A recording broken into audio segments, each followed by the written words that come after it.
Americans, welcome to another video. In this video we'll talk about global versus local parameters. What is the difference, when to use which one? So what I've got here is I've got two pages. This is my page 1 and this is my page 2. So first thing we're going to do is we're going to create what we call a global parameter.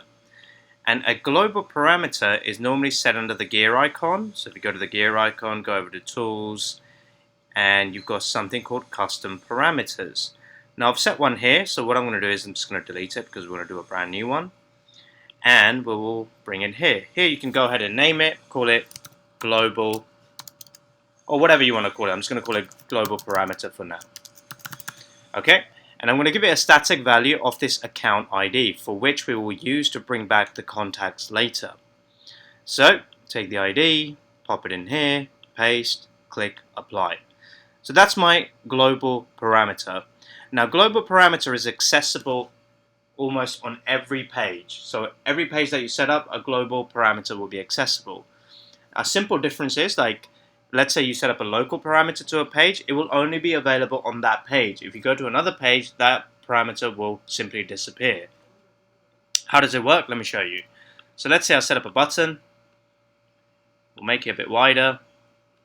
Give it a little name. We'll say, go to my contacts. That's it. And then we'll run a little action on it. We'll say, simply go to page number 2. Go to page 2, click apply, we're done. Alright, now let's go over to page number 2. Now, how do you set a local parameter to that page? Well, you go over to pages, have a look at your page. Mine is page 2, the 3-dot icon, and you've got something called configure page parameters. Click on that. Got one here, I'm just going to delete it, and then go ahead and say local, well, we'll call it page 2 local param, something like that.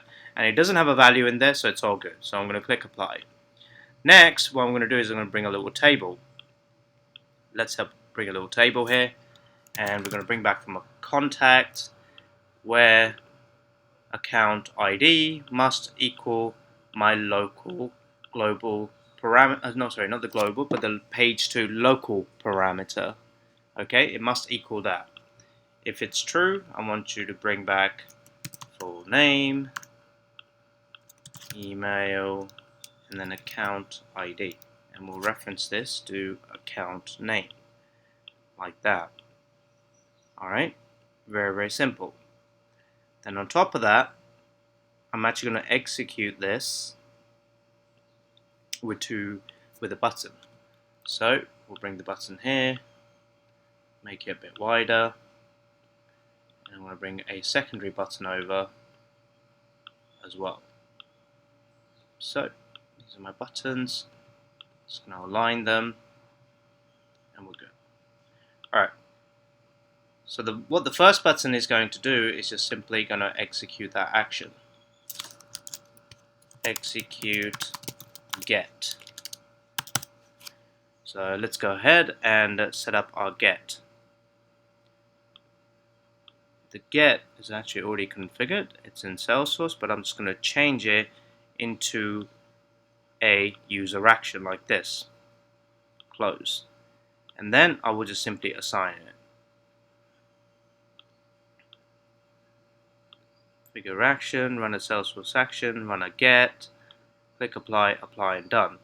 And then this one here will say go back. I'll show you why this is important. Go back. And then this one will set up an interactivity on click action. Predefined, we'll say go to page, go to home page. Click apply, apply, and save. Now, there's one more thing I want to do. Over here, I know I'm executing the action also, but one thing I want to do is make sure that my page 2 parameter here, I'm setting the value from my global parameter, and that's it. And click apply, apply, save. And then let's go back to home page and we'll show you how it works. So, what is the difference between global and a local parameter? If I go over, once I load this page and I look at the debug mode, notice my global parameter is always available no matter which page I go to. So let's say I go to page 2, my global parameter is always available, always. Now, when I click this execute get, what it's going to do is going to populate this page 2 local parameter. It's basically taking value from here and putting it in here. So let me show you. I click execute get. These are my records. But if you look in the debug mode, my page 2 parameter has now been copied from here to over here, which is the local parameter. Now, if I go back to page 1 and I go back into page 2, notice that the parameter is no longer there because every time we come to that page, we pass in a fresh parameter into page 2 because it's a local parameter. It's not accessible globally, so every time we come to it, we must pass it again. Alright? Like that. And then if I go back into debug mode, there is my local parameter available again. But then if I go back, come back in here, it's gone. Okay? And that's the difference between a global parameter and a local parameter. So global parameter is accessible no matter what page you're on. A local parameter is only accessible in the local page, and then if you go over to another page, come back to that same page, the local parameter will be removed and it will be empty and you will have to pass it again. So hopefully this was useful. There are about a billion use cases that you can use this for, but it's important to understand the why and why we do it. Thank you for watching this video.